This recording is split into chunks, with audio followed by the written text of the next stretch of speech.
சென்னை சத்யபாமா பல்கலைக்கழகத்தின் நிறுவனர் ஜே.பி.ஆர். எம்.ஜி.ஆர்.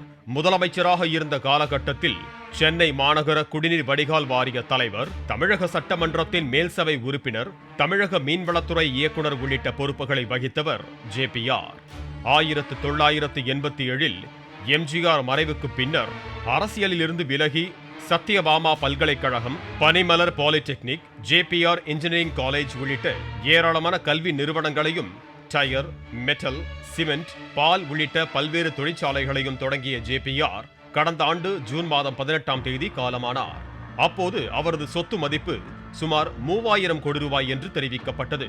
ஜே.பி.ஆருக்கு பின்னர் அவரது சொத்துக்களை அவரது மனைவி ரெமிபாய், அவரது மகள்கள் மரியா ஷீனா, ரெஜினா, ஷீலா ஆகியோரும் அவர்களது குடும்பத்தினரும் நிர்வகித்து வந்தனர். இந்நிலையில் ஜே.பி.ஆரின் இளைய மகள் ஷீலா சொத்து பாக பிரிவினை தொடர்பாக புகார் ஒன்றை தெரிவித்துள்ளார்.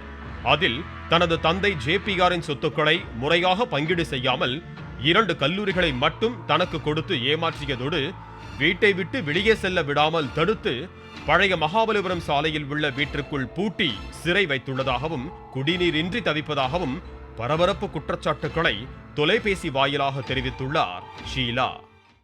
மெயின் ரீசன் ப்ராப்பர்ட்டி தர முடியாது, எந்த ட்ரஸ்ட்லயும் நீங்க ட்ரஸ்டி கிடையாது, நாங்க சேலரி கொடுக்க முடியாது, அட்மிஷன் பண்ண முடியாது, அட்மினிஸ்ட்ரேஷன் பண்ண முடியாது, எல்லாமே எங்களுக்கு தான், இதெல்லாம் பிலாங்ஸ் டு அஸ், நாங்க 100 இயர்ஸ் லீஸ் வச்சிருக்கோம், எல்லாமே ரீரைட் பண்ணி ஸ்டாம்ப் பேப்பர்ல அவங்க இது எழுதிட்டு வெத்து பேப்பர்ல கையெழுத்தை வாங்கிட்டு 1 இயர் ஆனதுக்கு அப்புறம் கெட் அவுட் அப்படின்றாங்க. போறோம் அப்படின்னு சொன்னா எல்லா திங்ஸையும் உள்ளர வச்சுட்டு எல்லாத்தையும் பிரேக் பண்ணி எல்லாத்தையும் எடுத்து வச்சுக்கிட்டு இப்போ சாப்பாடு கொடுக்காம இப்படி கரண்ட் எல்லாத்தையும் ஆஃப் பண்ணி வச்சுட்டு கேட்டை திறந்து விட மாட்டேன்றாங்க. வெளியில நாங்க போயிடுறோம் சொல்லி அழுகுறோம், விட மாட்டேன்றாங்க. சாப்பாடு இல்லாம எப்படி இருக்கிறது, டாய்லெட் மோஷன் போகாம எப்படி இருக்கிறது, லைட்டு கரண்ட்டு எல்லாத்தையும் வாட்டரு எல்லா கனெக்ஷன்ஸையும் இது பண்ணிட்டு கேட்டு வச்சு பூட்டி என்ன ஹவுஸ் அரெஸ்ட் வச்சிருக்காங்க. சாப்பாடு கிடையாது ஒரு வாரமா. இது சம்பந்தமா காவல்துறைக்கு ஏதாவது தகவல் எதுவும் தெரிஞ்சிருக்கீங்களா மேடம்? இல்லை, நான் இன்னும் ஒண்ணுமே போவே இல்லை. என்ன வெளியில அமிச்சா தானே நான் போக முடியும். காலையில 108 கூப்பிட்டு எனக்கு உடம்பு சரியில்லை என்ன கூட்டிட்டு போங்கன்னு சொன்னா 108 உள்ள விட மாட்டேன்றாங்க.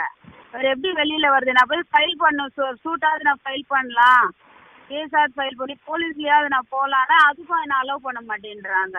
உங்களோட ஹஸ்பண்டு பசங்களாம் எங்க இருக்காங்க மேம்? அவங்க சென்ட் ஜோசப் காலேஜ்ல இருக்கிறாங்க. அவங்க ஷேர் போயிடுன்னு சொல்லி நீங்க வராதீங்க, அங்கேயே இருந்துக்கோங்க அப்படின்றாங்க. அப்பா இறந்த 3ஆவது நாளே இவங்க பால் தெளிக்கும் போதே இவங்க எல்லாம் ஆரம்பிச்சிட்டாங்க.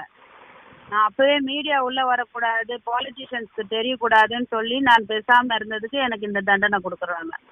ஷீலாவின் புகார் குறித்து அவரது தாய் உள்ளிட்ட குடும்பத்தாரிடம் விளக்கம் கேட்க முற்பட்டோம். ஆனால் அவர்களை தொடர்பு கொள்ள முடியவில்லை. காவல்துறையினர் உரிய விசாரணை நடத்தி தன்னை மீட்பார்கள் என்ற எதிர்பார்ப்புடன் காத்திருக்கிறார் ஷீலா. பாலிமர் செய்திகளுக்காக வேல்ராஜ்.